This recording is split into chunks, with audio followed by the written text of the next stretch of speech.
If there is any entrepreneur, she or he, they are listening to us right now, they have a great idea, but they tried a lot of times, but it doesn't work, and they want to give up on their ideas. What is the best advice that you can give it to them? Stay the course and believe in yourself, and talk to the people who believe in you, and keep going. If your idea is great and you believe in it, don't let this die away. I mean, keep at it. It will happen, but you just need to believe. You need to believe, and that is the most difficult thing, because those doubts keep creeping in. Really, will this really work? If you truly believe, make it happen. Make it happen. Even if it's not as successful as you dreamed, you will tweak along the way, and you will reach the success that you deserve and that you dream of. So I think stay the course and believe. Do you know that you can be a reason for changing people's life from this channel? Probably you will ask me how. I will tell you how. My name is Ahmed Khaled, and I am the host of this Unleashed podcast. We speak mainly around personal development and entrepreneurship. Our mission is unleashing the human greatness to its utmost potential.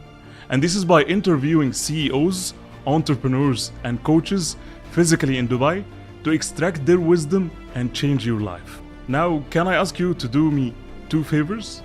Firstly, can you hit the subscribe button? It helps this channel to grow more than you expect. Secondly, can I ask you also to refer this channel to 3 of your friends who can benefit from the values of this channel, and you will be the reason of changing their life.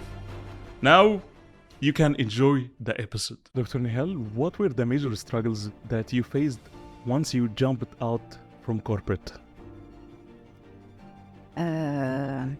Another very good question there. So the first one I think we touched upon a little bit earlier, which is that you find yourself on your own. And that is the first shock, if you will.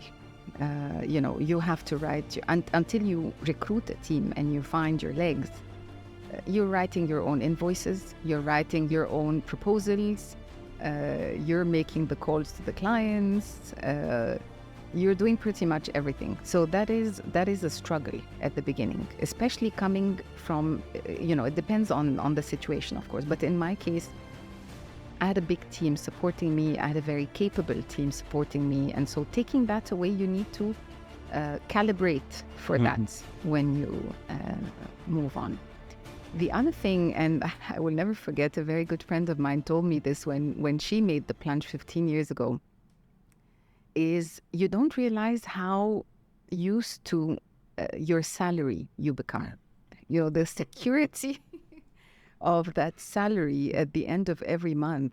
As an entrepreneur, you might make multiples of the salary. Yeah, but you don't have something fixed. Yeah, exactly. You don't know what's happening. Exactly, but you don't have the security of saying, I know this is what I'm making. I'll pay my bills. Yes, so it's this visibility that you don't realize when you're in the corporate world. I'm getting my salary no matter what, COVID, the war, whatever, my salary is coming, especially when you work for a decent organization. So that is something you also need to calibrate for. It's very easy to get used to because you do make multiples of your salary in some instances, which overall, balances out very nicely. So I don't mean to scare people. It's just that you need to get used to that idea of the little bit of uncertainty of where everything comes. The other challenge that you have is that you need to put yourself out there. In a corporate environment, the teams are pretty much set. People have to talk to you. Yes, I was in many roles where I needed to influence a lot of roles. So a lot of people reported to me dotted line. I didn't have a line responsibility. But again, the teams are defined. As an entrepreneur, you need to go out and find those teams and create those teams, and so it's not as straightforward as in a corporate environment. Yeah, you remind me of one of my mentors. He told me that as an entrepreneur, don't think that you will be a CEO. Chief Executive Officer. Yeah. You be Chief Everything Officer. So you will do everything once you take this jump. It's totally different mindset. That's a good one. That's a very good one. I think the trick is to embrace it and enjoy it, because it's part of your growth journey. If you let your ego get the best of it and say, "Oh my God, why do I have to do all these things?" then it will not be a very pleasant journey. But eventually, you will know that somebody else can do it for you. But you will learn the ropes. You will truly learn the ropes, getting your hands dirty, and that's how you grow, and that's how you build confidence. Was it very painful at the beginning? It was It was very tough. Yes, you need a lot of grit to become an entrepreneur. You really need persistence. You need confidence. Yes, it is. It's very tough, especially in my case after 20 plus years, you know, and being vice president of a very vast region in Unilever. So I did have, you know, an environment where I was truly well supported. And so it's a very, very stark difference between this and that. So it is very difficult, but I found it extremely fulfilling, extremely fulfilling. After you get over this initial shock of, oh my God, you find the other aha moment is, oh, I never expected to grow so much at this stage of my career, which is beautiful, which is more than I can say for many people who are, you know, in the corporate world still. Do you think that everyone can do this jump? To be honest, and as I was mentioning it to you earlier, I think, unfortunately, this jump to entrepreneurship has become, you know, romanticized, over-romanticized, you know, as if it is the be-all and end-all of all careers. That, you know, you have to become an entrepreneur eventually to have fulfilled your purpose in life. And I don't necessarily subscribe to this because it truly depends what you want and also whether you have the right qualities, whether you have the right amount of grit, whether you can build the right amount of confidence, whether you're very happy in your corporate role. Many people are happy in their corporate roles.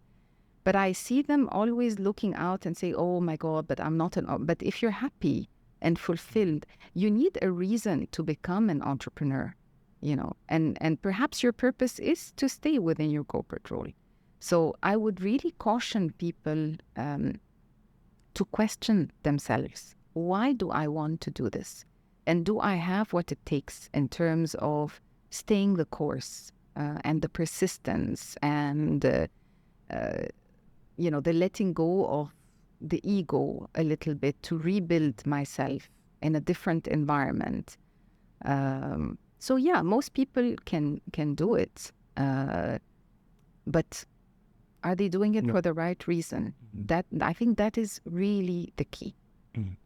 What makes an entrepreneur successful entrepreneur? What are those qualities? So number one is grit. Number one is this resilience. You cannot let one failed contract or somebody not calling you back or a bad experience with a client put you down. You really have to come back at it. You have to understand that, you know, things will happen, good and bad and ugly. And it has nothing to do with you. That's how the world is. And this is maybe something that you're shielded from a little bit in the corporate world. So you have to have this resilience to keep coming back, to keep at it, to keep believing in the purpose and the reason that you have started this for. This is really, really critical. I think the second one we've alluded to earlier is to build the right networks around you. It's very important to be able to pick up the phone and say, you know, I've had enough. I need to talk to somebody. And pick up the phone to those people who will inject that positivity, who will remind you of why you're in the game, who will give you a hand, who will support you. The other thing I found we're very lucky to have in this day and age is the gig economy. There's a lot of talent out there that can help you with the bits and pieces that you don't want to do yourself, that you don't feel comfortable doing yourself, that you want to free up your time from in order to do the things that you enjoy more. There's a lot of talent out there that you can partner with on a project basis, on a part-time basis. So reach out to those people and let them help you. You don't have to do everything by yourself, would be my advice. It will, doctor. So the last advice, if there is any entrepreneur, she or he, they are listening to us right now, they have a great idea, but they tried a lot of times, but it doesn't work. And they want to give up on their ideas. What is the best advice that you can give it to them? Stay the course and believe in yourself, and talk to the people who believe in you, and keep going. If your idea is great and you believe in it, don't let this die away. I mean, keep at it. It will happen, but you just need to believe. You need to believe, and that is the most difficult thing, because those doubts keep creeping in. Really do. Will this really work? Will this? If you truly believe, make it happen. Make it happen. Even if it's not as successful as you dreamed, you will tweak along the way, and you will reach the success that you deserve and that you dream of. So I think stay the course and believe would be my advice. Dr. Nihal, thank you so much for coming here today. The legacy that you left along in the corporate and out of the corporate, it's still there. And I believe with your vision, you will go to amazing places. Thank you so much for coming here today. Thank you so much. I really enjoyed it. Thank you very much for your kind word. Thank you. Unleash is the bridge between my purpose and my mission. And my mission is unleashing the human greatness to its utmost potential.